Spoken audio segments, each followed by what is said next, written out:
लेकिन कुरान ने हमेशा की तरह इसे पहले ही बता दिया था और सूरज अपने ठहरने के वक्त तक चलता रहेगा। ये जबरदस्त इल्म वाले का मुकर्रर किया हुआ है। जैसा कि आप जानते हैं कि इंसान की उंगलियों के फिंगरप्रिंट्स जिस्म का सबसे कॉम्प्लिकेटेड हिस्सा है। हर इंसान की उंगलियों के फिंगरप्रिंट्स डिफरेंट होते हैं। ये बात भी अल्लाह ने कुरान में जाहिर की है। क्यों नहीं हम इस बात पर कादिर हैं कि इसकी उंगलियों के पोरों तक को ठीक कर दें। हम जो लोहा इस्तेमाल करते हैं ये दरअसल स्पेस से आया है। आज से हजारों साल पहले लोहा मिटियोर के जरिए जमीन पर आया था, जो एक साइंटिफिक फैक्ट है और ये बात कुरान ने 1400 साल पहले ही जाहिर कर दी थी। और हमने लोहा उतारा, इसमें सख्त लड़ाई का सामान है और लोगों के लिए फायदे हैं। इसी तरह अल्लाह ने सूरह अल-अनम में बयान किया है। और जिसे अल्लाह हिदायत देना चाहता है तो उसका सीना इस्लाम के लिए खोल देता है, और जिसे गुमराह करना चाहता है उसका सीना बहुत ही तंग कर देता है, गोया कि वो जबरदस्ती आसमान पर चढ़ रहा है।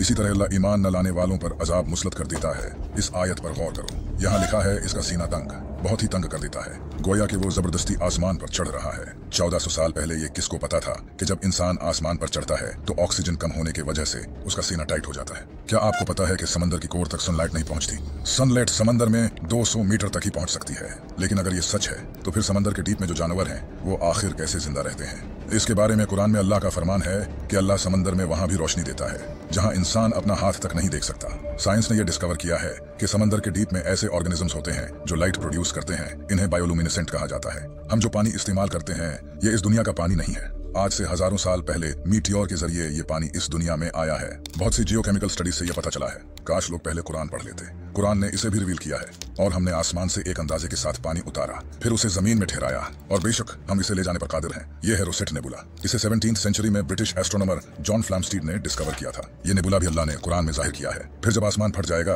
तो गुलाब के फूल जैसा सुर्ख हो जाएगा, जैसे सुर्ख चमड़ा। इंसानों और जानवरों के जिस्म में क्रोमोसोम्स की तादाद भी अल्लाह ने कुरान में बताई है। कुरान की सूरह ज़लज़ला में लफ्ज इंसान से पहले 46 लेटर्स आते हैं। आप जानकर हैरान हो जाओगे, इंसानी जिस्म में क्रोमोसोम्स भी 46 ही होते हैं। इसी तरह इस सूरह में लफ्ज बंदर से पहले 48 लेटर्स आते हैं।